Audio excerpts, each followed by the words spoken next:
Good morning, children. Today I am going to discuss about another topic, that is psychoanalysis, under the heading of evolution of psychology. Now, the term psychoanalysis was basically developed by Sigmund Freud. This method was used to cure anxieties and aspiration of a person to find out the desires.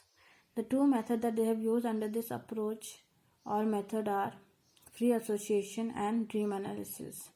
In the free association, the client or a subject was told to lie down in a couch and close his eyes and just think about his own self and need to retaliate what is coming in his mind, so that psychologists would come to know what is going in his mind. So this was the free association, and another was the dream interpretation, so that whatever the dream he is seeing, the symbols could be used as a tool of knowledge to understand what is he thinking about.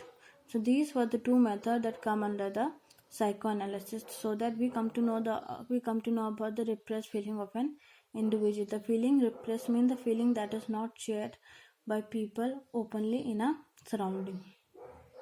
So the major concern of the Sigmund Freud was that he wanted to make people aware of their unconscious desires for the gratification of pleasure seeking and often sexual desires. The people who used to indulge in those activities which were not appropriate according to them.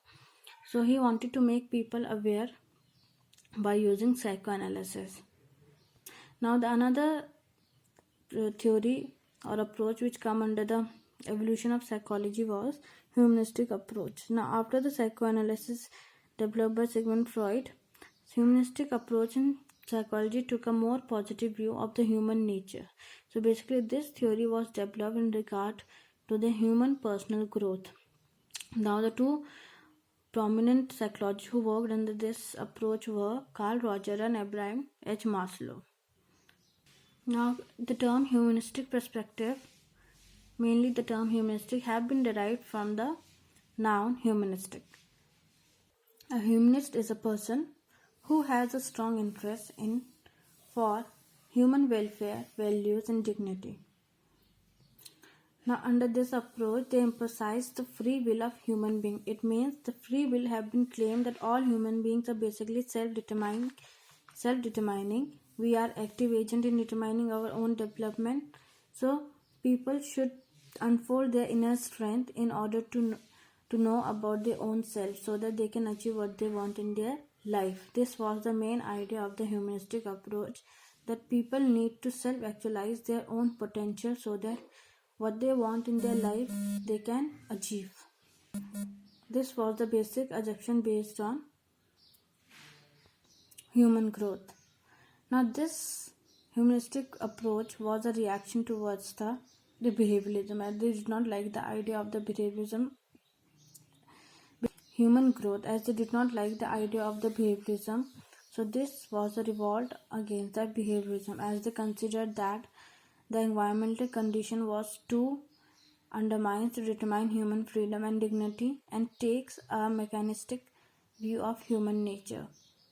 Now this is how under the evolution of psychology different approaches were developed, as they did not like the perspective of one approach. So the another psychologist worked and he developed his own approach in the field of psychology.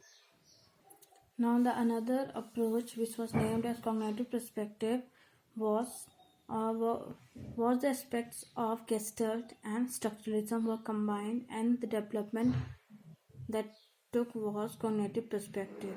So the basic cognitions is a process of knowing. It involves thinking, understanding, perceiving and memorizing. So basically, if you notice, we try to use our cognitions in day-to-day life activities, without which we cannot process to any sort of information from the environment. So basically, cognitions are the mental effort through which we try to understand the different things around the environment and even to solve the problem. Under the cognitive perspective, as this theory developed in the modern era, so they have tried to define the mental process on the comparison with the computer, as we store data and we use over a period of time according to a situation. Similarly, here they are talking about Human mind also receives and processes, transforms, and retrieves information over a period of time.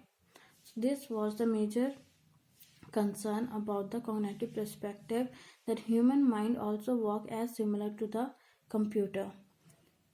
Now the another psychologist who has given his own notion on the basis of the culture factors, how people develop their human mind on the basis of the culture factor, namely the psychologist is Vygotsky. Vygotsky was a psychologist who tried to, now according to the Vygotsky, he believed that people try to know through one's culture. So he has given more importance to the culture factor to contribute to the knowledge.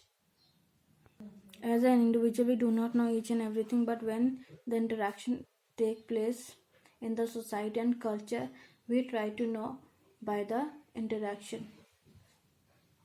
So this was the major idea behind the constructivism. So kindly make a note of all this which I have discussed under this: psychoanalysis, humanistic approach, and the constructivism. Kindly note down in your notebook.